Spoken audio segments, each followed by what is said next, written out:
جمهور الاهلي من كوكب تاني يا جماعه. طب مين يصدق ان الفيديو اللي تقديمي لاشرف بن شرقي عمل اكتر من 60 مليون مشاهده في اقل من 16 ساعه؟ مين يصدق؟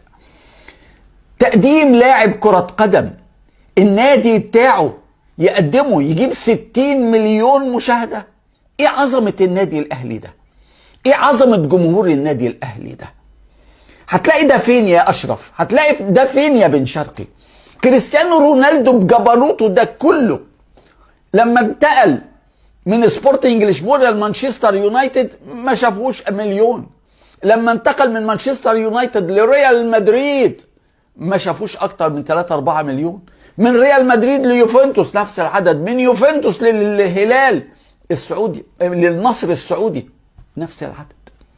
ميسي لما ساب برشلونة وراح انتر ميامي ما كملش 10 مليون.